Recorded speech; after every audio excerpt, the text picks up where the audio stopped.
Selamat datang kembali, sahabat Info Kreatif. Hari ini kami akan membahas topik menarik seputar air minum yang bisa Anda buat sendiri. Kami akan membahas 3 jenis air minum yang populer. Pertama, air minum reverse osmosis, disingkat RO. Kedua, air mineral. Dan yang ketiga, air minum alkalin. Semua dibuat terpisah dalam video ini. Silakan klik di kanan atas ini ya. Anda akan belajar dan memahami cara memasang sistem reverse osmosis di rumah dengan langkah-langkah praktis. Selain itu, kami akan memberikan tips tentang cara memilih peralatan terbaik dan merawat sistem air minum Anda. Jadi, jika Anda ingin memastikan air minum yang sehat untuk keluarga, Anda jangan lewatkan video ini. Jangan lupa like, subscribe, dan aktifkan lonceng notifikasi. Kami juga menyambut kritik dan saran di kolom komentar. Selamat menonton.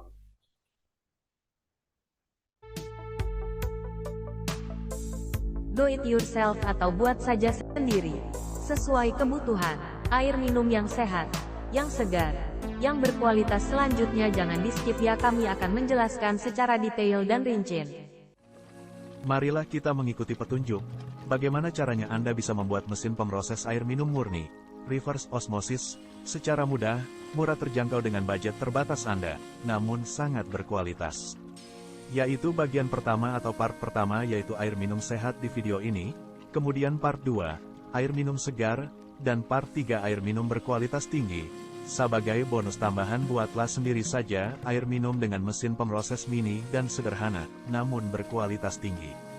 Klik di sudut kanan video ini ya. Pada bagian pertama ini, atau part 1, hanya akan dibahas kebutuhan untuk air minum reverse osmosis khusus rumah tangga saja.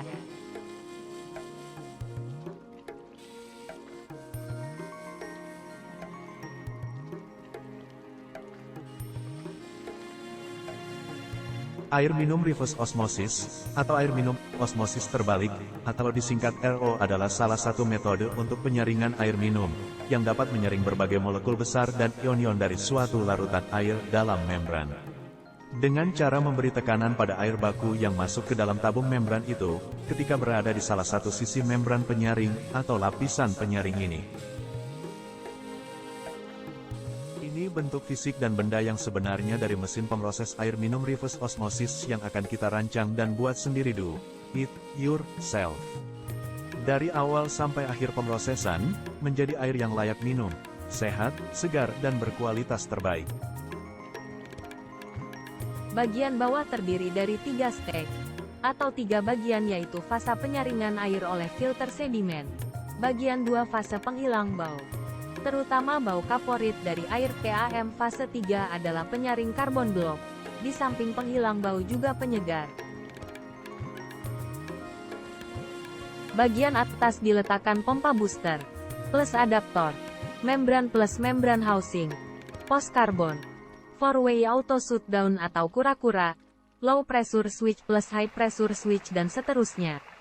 Ini adalah diagram inti dari mesin pemroses air minum reverse osmosis. Perhatikan fasa-fasa atau tingkatan-tingkatan atau stage 1 sampai dengan 5. Perhatikan juga aliran air masuk dari air ledeng atau air PDAM dan air hasil processing air minum RO dan air buangan RO mau dikemanakan ya. Sedangkan yang ini merupakan alternatif lain penggunaan 4-way auto shut off diganti dengan solenoid valve.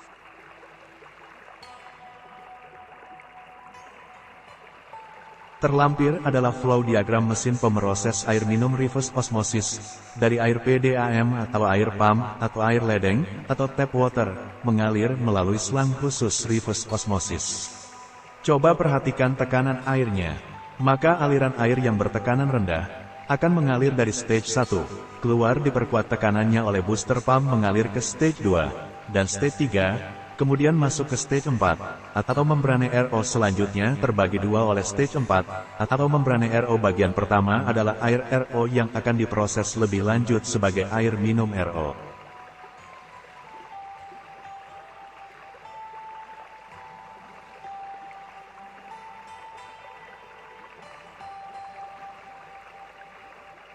Aliran air dari stage 3 mengalir ke membran RO akan terbagi dua, yaitu air RO yang akan diproses lebih lanjut yang mengalir ke 4-way auto shutdown diteruskan ke pos karbon dan tabung penampung, sampai ke keran angsa untuk diminum. Sedangkan air buangan RO bisa ditampung untuk penggunaan air untuk mandi, atau mencuci baju atau mencuci piring.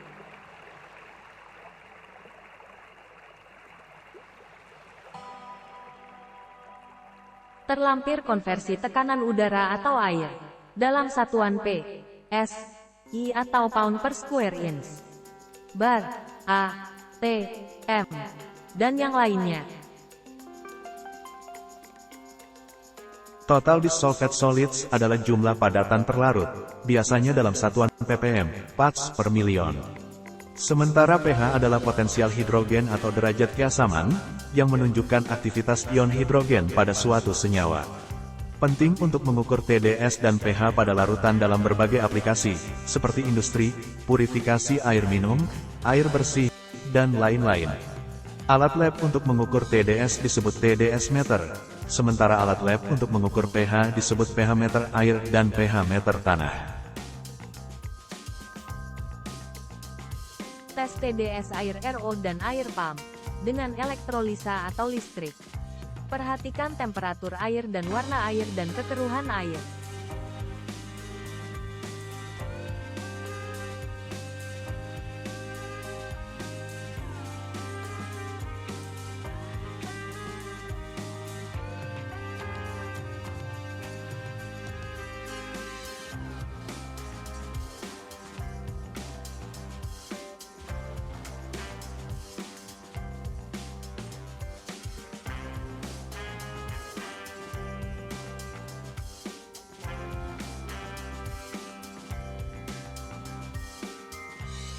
Tes TDS air RO dan air sumur, dengan elektrolisa atau listrik. Perhatikan temperatur air dan warna air dan kekeruhan air. Perhatikan hasil akhir dari tes TDS air RO air pump dan air sumur. Perhatikan juga perbedaan kekeruhan, warna endapan dan butiran terlarut dari ketiga uji coba ini.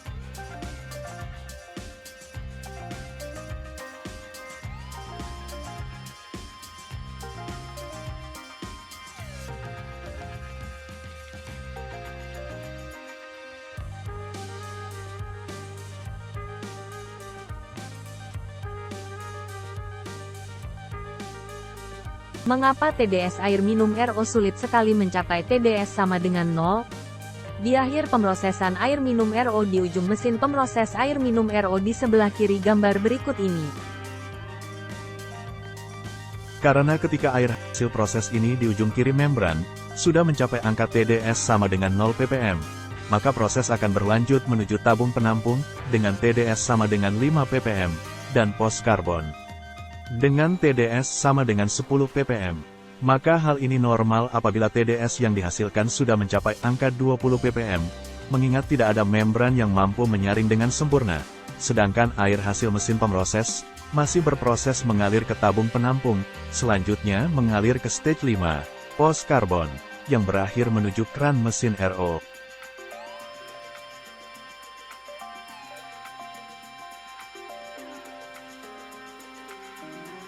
Berapakah ukuran 1 mikro? Penjelasan, mikro, simbol mu, adalah awalan dalam sistem metrik yang menunjukkan faktor sepersejuta atau 10 pangkat minus 6, atau 0,000001. Digunakan pada tahun 1960, awalan ini berasal dari bahasa Yunani, mikros, yang berarti kecil.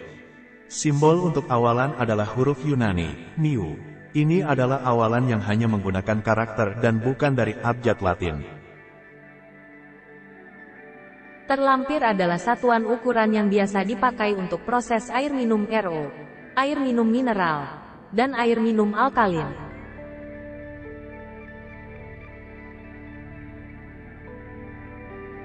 Sesuai dengan namanya, filter air sedimen, sediment filter, yang digunakan pada sistem penjernihan air dimaksudkan untuk menyaring padatan dalam air, debu dan kotoran kasar. Dengan kemampuannya menangkap partikel-partikel padat tersebut, umumnya filter sedimen ditempatkan di saluran masuknya air baku, PDAM-PAM, sebelum dialirkan ke mesin penjernihan air. Filter ini dapat meringankan kinerja mesin pemurnian air karena dapat membersihkan air dari kotoran-kotoran padat yang mempercepat mampetnya filter maupun membran di mesin.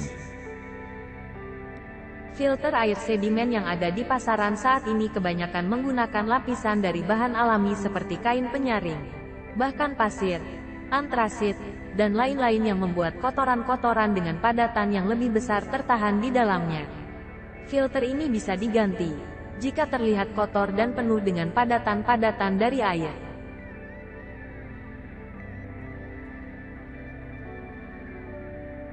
Terlampir menunjukkan aliran air dari air keran PDAM, mengalir ke dalam tabung stage 1, atau sedimen filter, kemudian mengalir melalui pompa booster pump, mengalir ke stage 2, atau filter granular karbon dan seterusnya. Filter cartridge GAC atau biasa disingkat dari granular aktif karbon, GAC, adalah filter cartridge yang dapat diisi ulang atau diganti, yang berfungsi untuk menyerap atau menghilangkan air yang berbau, bau klorin atau bau kaporit, dan lain sebagainya. Filter cartridge GAC ini terbuat dari bahan karbon aktif berbentuk butiran seperti pasir, granular, dan cartridge ini harus dimasukkan ke dalam housing filter sesuai dengan ukurannya. Filter cartridge GAC yang berukuran tinggi 10 inci harus dimasukkan ke dalam housing filter dengan tinggi 10 inci pula.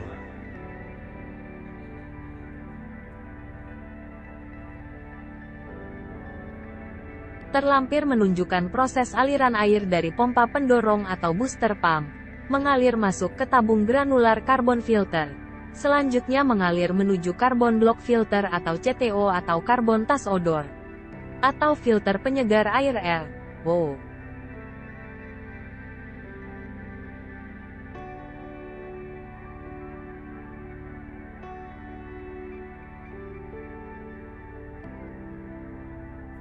Filter cartridge CTO yang disingkat dari karbon chlorine taste dan odor atau juga yang biasa disebut karbon block adalah cartridge yang dapat diisi ulang yang berfungsi untuk menyerap atau menghilangkan air yang berbau, bau klorin atau bau kaporit. Cartridge CTO ini terbuat dari bahan karbon aktif yang dipadatkan atau berbentuk blok dan cartridge ini harus dimasukkan ke dalam housing filter sesuai ukurannya. Cartridge CTO yang berukuran tinggi 10 inci harus dimasukkan ke dalam housing filter tinggi 10 inci juga. Demikian juga cartridge CTO yang berukuran tinggi 20 inci harus dimasukkan ke dalam housing filter dengan tinggi 20 inci pula. Bersama dengan filter di stage 2, yaitu granular activated carbon, GAC, untuk menghilangkan bau dan menetralisir polutan yang ada di aliran air PDAM atau pump tersebut.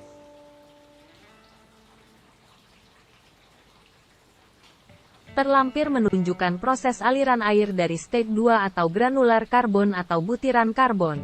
Selanjutnya mengalir menuju four-way shut-off atau kura-kura. Di sini baik tekanan masih tinggi dan tedesnya juga masih tinggi seperti awalnya.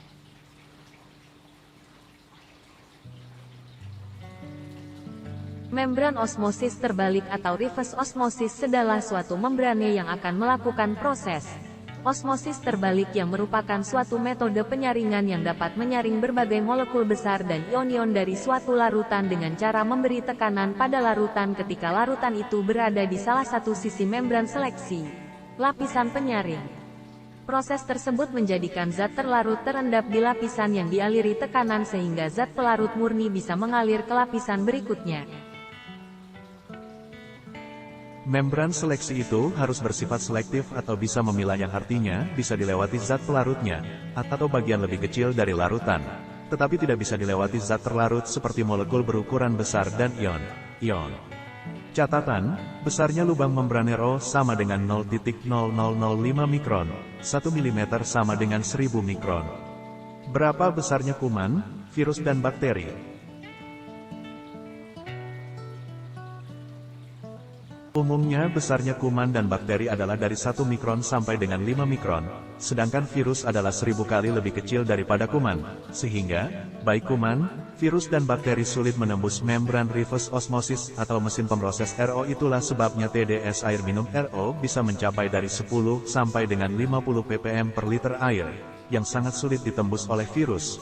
Apakah Anda kurang yakin dan percaya, belum yakin bahwa membran RO mampu menyaring bakteri, virus, mikroorganisme dan patogen? Maka silahkan lakukanlah sterilisasi dengan menambah ultraviolet filter. Sinar ultraviolet (UV) adalah jenis radiasi elektromagnetik yang digunakan untuk membunuh mikroorganisme dalam air minum reverse osmosis (RO), air minum mineral, atau air minum alkaline, melalui proses sterilisasi. Proses ini sangat efektif dan dianggap sebagai salah satu cara paling efisien untuk membersihkan air dari mikroorganisme berbahaya seperti bakteri, virus, dan jamur. Sampai 99% steril, tanpa menghilangkan unsur-unsur mineralisasi atau alkalinisasi. Cara pemasangan di mesin pemroses air minum RO. Ini dengan sejajar atau serial dengan pos karbon, stage 5.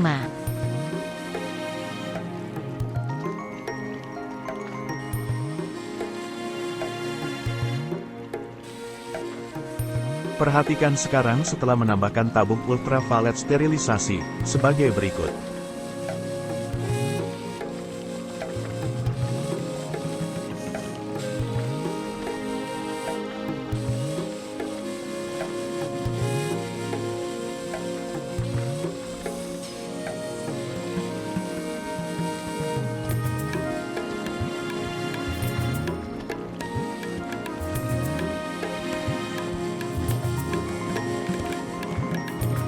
Pos karbon terbuat dari karbon aktif yang dipadatkan dan berfungsi untuk memperbaiki rasa atau menetralisir rasa air RO, supaya rasa air terasa lebih segar dan enak ketika diminum. Pos karbon tidak bisa lepas dari bagian dari filter penyaringan air RO sebelumnya, stage 1, 2 dan 3. Karena pos karbon biasanya digunakan dalam satu kesatuan rangkaian sistem mesin RO yang berfungsi untuk memodifikasi dan memperbaiki rasa setelah melalui proses filterisasi. Penyaringan oleh membran RO yang sangat ketat dengan ukuran besarnya lubang membran RO sama dengan 0,0005 mikron. 1 mm sama dengan 1000 mikron. Low pressure switch atau pemutus arus listrik bertekanan air rendah, berfungsi untuk mendeteksi dan memutus arus listrik jika air masuk bertekanan rendah, sehingga dapat memberi pengamanan pada booster pump pada mesin RO, standar di 3 PSI. Apabila terjadi tekanan arus rendah yang kurang, dari 3 PSI, maka otomatis akan menghentikan kinerja pompa dan akan berjalan kembali jika tekanan sudah di atas 3 PSI, normal.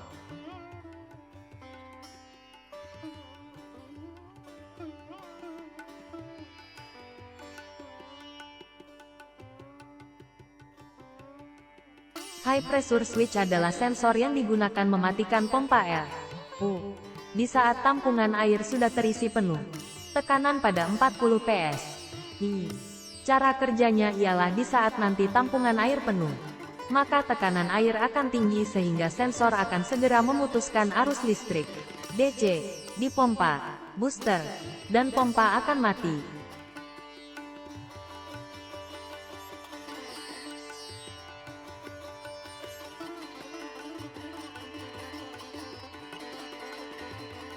Perhatikan bagian ini, baik sistem kerja high pressure switch maupun sistem kerja low pressure switch yang dipasang secara serial pada catu daya DC adaptor 24 volt. Di mana sering terjadi interupsi, nyala mati terus-menerus, atau air terputus secara periodik.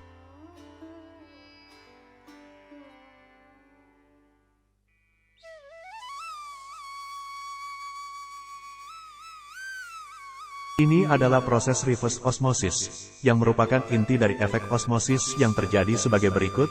Air yang bertekanan tinggi, sekitar 60 sampai dengan 70 PSI, dari pompa booster, setelah melalui ketiga filter sebelumnya.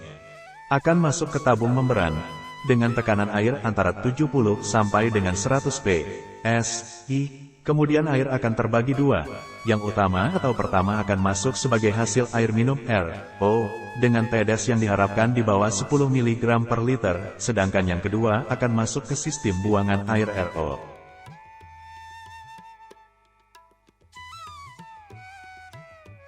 Perhatikan perbedaan dua konektor membran di ujung kiri bawah. Satu adalah konektor biasa, di mana arus air bisa bolak-balik. Sedangkan nomor 2 disebut check valve baik yang lurus atau bentuk siku. Hanya bisa mengalirkan air dari satu arah saja, yaitu dari kanan ke kiri, tidak bisa sebaliknya. Mari kita ulangi lagi sistem kerja atau processing mesin RO ini, agar lebih mengerti lagi. Terlampir adalah flow diagram mesin pemroses air minum reverse osmosis, dari air PDAM atau air pump atau air ledeng, atau tap water, mengalir melalui selang khusus reverse osmosis. Coba perhatikan tekanan airnya. Maka aliran air yang bertekanan rendah, akan mengalir dari stage 1, keluar diperkuat tekanannya oleh booster pump mengalir ke stage 2, dan stage 3, kemudian masuk ke stage 4, atau membrane RO selanjutnya terbagi dua oleh stage 4, atau membrane RO bagian pertama adalah air RO yang akan diproses lebih lanjut sebagai air minum RO.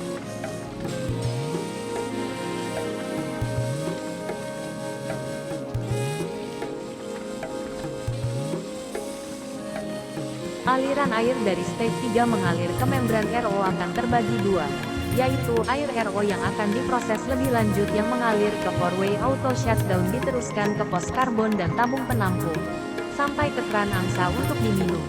Sedangkan air buangan RO bisa ditampung untuk penggunaan air untuk mandi, atau mencuci baju atau mencuci piring.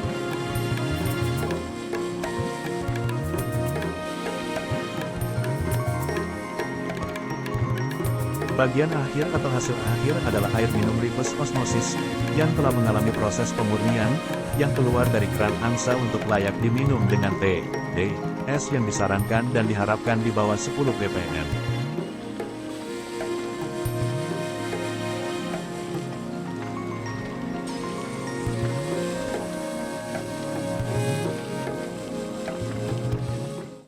Bagaimana menurut Anda? Apakah cukup jelas? Atau masih ada yang kurang? Silakan tulis di kolom komentar video ini ya. Kami akan menjawabnya dan selanjutnya akan dibahas beberapa kendala dalam pembuatan air minum reverse osmosis ini. Atau masalah-masalah yang muncul ketika mesin air minum osmosis ini dibuat. Selamat menonton selanjutnya. Kadang-kadang mesin reverse osmosis yang dibeli masih merupakan standar manufacturing atau pabrik si pembuatnya, sehingga masih banyak kekurangan atau tidak berfungsinya mesin ini dengan baik. Akan muncul keluhan atau kendala ketika kita menggunakannya. Maka terlampir hal-hal yang biasanya terjadi ketika kita mempergunakannya, sebagai berikut. 1. Sumber air PDAM sangat kecil atau lemah, kurang dari 3 psi. 2. Terjadi cetak-cetek, putus sambung, di LPS atau HPS. 3. Banyak air buangan yang tersisa, apakah masih bisa dimanfaatkan? 4. Apakah air buangan dapat dinaikkan ke tempat yang lebih tinggi dari mesin pemroses RO5? Sumber air baku dari PDAM atau PAM, disarankan TDS, antara 100 ppm sampai dengan 200 ppm. Bagaimana solusinya jika sumbernya lebih dari 200 ppm? Misalnya, sumber air sumur dangkal, atau air sumur resapan di tepi laut, TDS sama dengan 1000. 6. Lain-lainnya, jika ada silakan tulis di deskripsi video ini ya.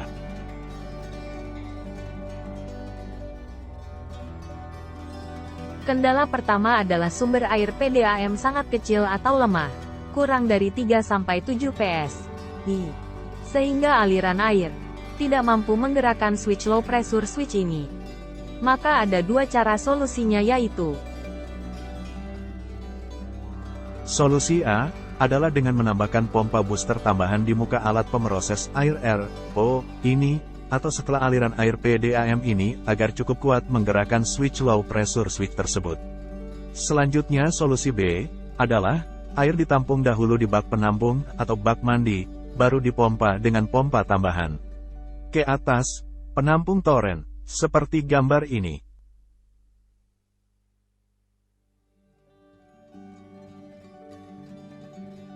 Kendala nomor 2. Terjadi cetek atau putus sambung pada LPS atau HPS.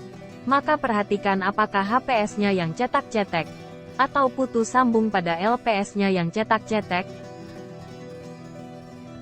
Maka solusinya adalah, jika yang cetak-cetek atau putus sambungnya di bagian LPS, penyebabnya adalah dorongan air PDAM kurang kuat, sehingga solusinya adalah dengan solusi nomor 1 di atas sebelumnya. Namun jika cetak-cetek atau putus sambungnya dari HPS-nya, maka perlu ditambahkan cek valve, atau penyambung selang air satu arah ya, seperti gambar terlampir ini.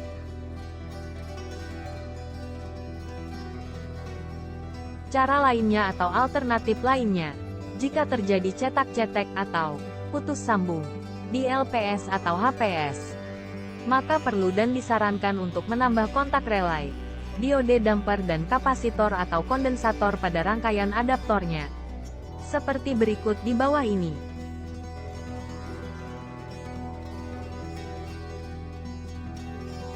Kendala nomor 3. Apakah air buangan RO bisa digunakan untuk air mandi, pencucian dan yang lainnya?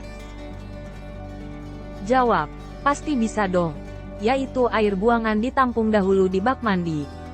Kemudian air di bak mandi dipompa ke atas menara air atau toren air. Selanjutnya didistribusikan sesuai keperluan ya.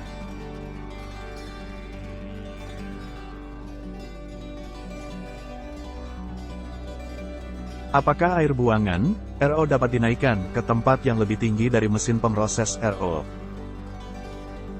Ini keterangannya. Semakin tinggi selang atau pipa air buangan, maka semakin tinggi pula tekanan air buangan di tabung membran.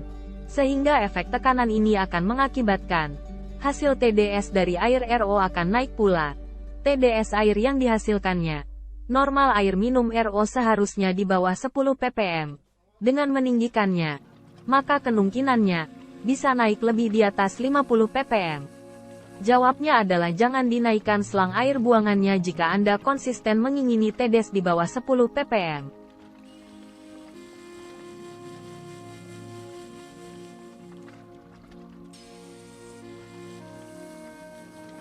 Sumber air baku dari PDAM atau PAM, disarankan TDS, antara 100 ppm sampai 200 ppm.